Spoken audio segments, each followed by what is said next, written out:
Saat ini kita banyak sekali terjadi di kehidupan nyata kita bahwa Gen Z yang ada pada akhir-akhir ini mereka lebih memilih untuk gaya hidup yang konsumtif seperti nongkrong di kafe, restoran, membeli pakaian baru di mall atau online, nonton bioskop, membeli peralatan skincare, membeli HP baru seperti iPhone dan lain-lain lagi. Tapi mereka berasal dari keluarga yang biasa atau bahkan tingkat ekonomi menengah ke bawah. Inilah akibat yang ditimbulkan dari predok yang sebenarnya. Dalam waktu yang sama mereka juga terjebak untuk ataupun dengan idealisme dari realitas kapitalistiknya.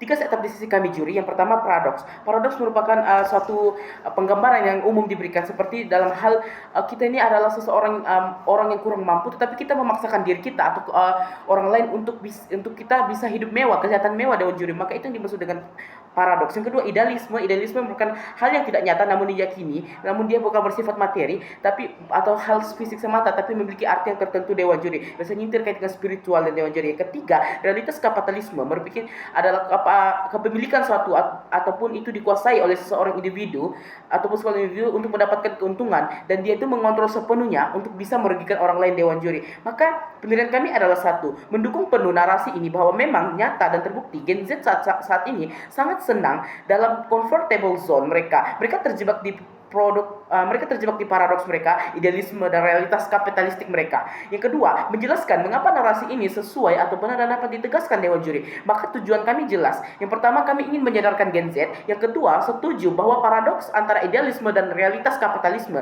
sudah menjebak Gen Z dalam comfortable zone mereka dewan juri. Maka itu kita perlu sadari saat ini dewan juri. Maka beban pembuktian kami simple. Gaya hidup mewah dan konsumtif merupakan kebiasaan atau sesuatu yang sering terjadi di lingkungan Gen Z saat ini. Banyak yang menjadikan diri mereka itu sebagai konformitas dewan juri. Mereka mengkonformitaskan diri mereka, tetapi tergiur. Kenapa? Karena mereka tergiur, mereka miskin tetapi tergiur untuk hidup mewah dewan juri. Maka B, saat ini kebanyakan Gen Z sudah terjebak namun belum sadar sepenuhnya atau secara total dewan juri. Maka dan mereka terus terpuruk dengan keadaan mereka karena mereka tidak memahami atau tidak edukasi terkait dengan dampak dari paradoks tersebut dewan juri. Maka pada masuk di 4 layar argumentasi yang saya bagi menjadi 3 bagian dewan juri. Yang pertama, layar pertama, bagian yang pertama. Bagaimana secara prinsip ini sudah salah dewan juri dan perlu diperbaiki atau perlu diluruskan kembali dan tidak tepat bagi Gen Z dan sisi kami sebagai tim proposisi dewan juri. Kenapa?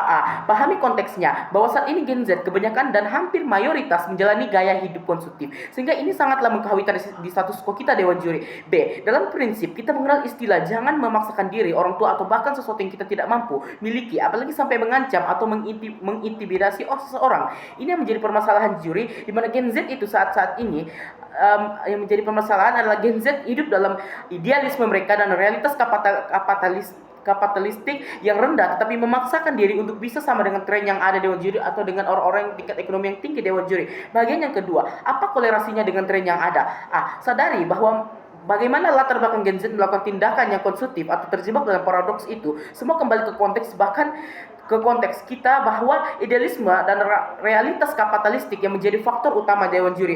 Itulah kenapa kami sebagai tim pemerintah di sini sangat mendukung bahwa Gen Z sudah terjebak dalam kapitalisme, realitas kapitalistik mereka sendiri dewan juri. B, salah satu keburukan atau kelemahan Gen Z adalah tidak bisa ketinggalan atau tertinggal dengan tren yang ada, baik materi dari segi materi, pakaian, alat pribadi dan lain-lain juri. Maka di sini kita bisa menarik garis lurus bahwa Gen Z ini tidak bisa ketinggalan tren sehingga mereka akan berkonformitas, sehingga mereka sanggup untuk mengkonformitaskan diri mereka demi mereka tidak ketinggalan tren, sehingga mereka bisa menyesuaikan diri dengan mengikuti tren. Contohnya dari segi pakaian, handphone, perawatan wajah, dance, lagu, film dan lain-lain. Gen Z itu senang ataupun suka mengkonformitaskan diri mereka untuk bisa melakukan semua itu walaupun mereka dalam keadaan tingkat ekonomi yang rendah dewan juri.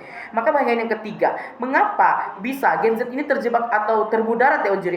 Pahami konteksnya bahwa Gen Z saat ini harus atau seringkali mengkonformitaskan diri mereka di suatu lingkungan. Maka dari situ mereka akan mengikuti atau men-follow semua atribut dewan juri, atribut gaya dan hidup temannya, dan bisa saja teman mereka itu adalah berasal dari orang-orang yang ekonomi mereka tingkat yang stabil atau tinggi dewan juri ataupun oke. Dan mereka ini adalah orang-orang yang biasa-biasa, tingkat ekonomi mereka juga rendah dan tidak begitu baik. Tapi dia memaksakan atau mengkonformitaskan diri mereka atau melakukan tindakan imitasi supaya bisa diakui oleh temannya demi mengikuti tren itu dewan juri. Maka ini yang menjadi permasalahannya sesungguhnya dewan juri. Bagian yang ketiga, Bagian yang ketiga adalah membahas tentang mengapa ini penting Dewan Juri perlu kita perhatikan. Jika ini terus-menerus dibiarkan, maka dampaknya dari sisi holistik ini akan membahayakan bagi Gen Z juri. Perhatikan setiap apa yang disampaikan, karena sejatinya paradoks antara idealisme dan realitas kapitalistik akan memudaratkan atau menimbulkan permasalahan yang sangat serius. Contohnya, satu, secara finansial akan menghabiskan atau mengkeringkan keuangan secara finansial mereka akan tidak mendapatkan keuntungan dan pada akhirnya mereka juga akan rugi, maka ini akan memudaratkan mereka Dewan Juri. Yang kedua, sosial. Mereka tidak akan nyaman, mereka nyaman.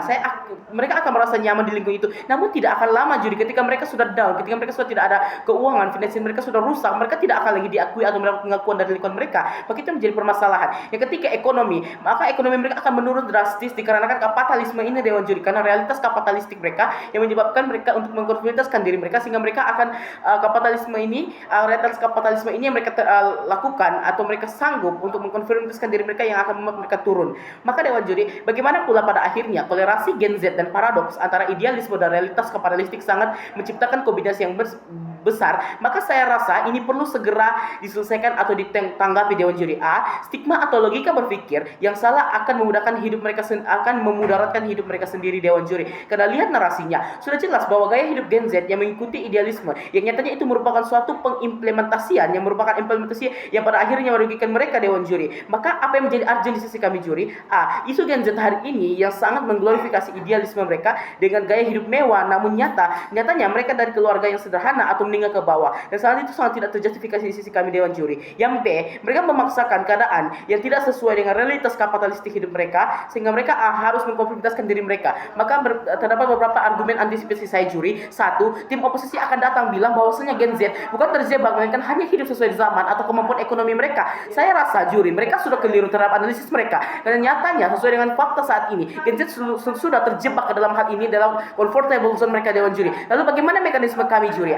Kami akan mengedukasi kepada Gen Z gaya hidup yang berdasarkan keugah harian atau irit, atau bisa disebut sebagai hemat cermat, atau hidup yang bergaya sesuai dengan kemampuan dan juga tidak mengglorifikasi idealisme mereka dalam bentuk stigma yang mereka tanamkan di mindset mereka Dewan Juri. Maka kami sebagai tim oposisi kami sebagai tim pemerintah sangat setuju bahwasanya memang saat ini di dunia globalisasi teknologi modern yang sangat canggih, Gen Z itu secara tidak sadar mereka sudah terjebak dalam comfortable zone mereka, dalam kenyamanan mereka, dalam realitas kapitalistik mereka itu mereka sudah terjebak dan mereka tidak sadar itu. Maka kami sebagai tim pemerintah akan menyadarkan mereka dan memberikan mereka pengedukasian bahwasanya apa yang mereka lakukan, gaya hidup konsumtif itu sangat tidak benar. Maka kami bangga sebagai tim pemerintah.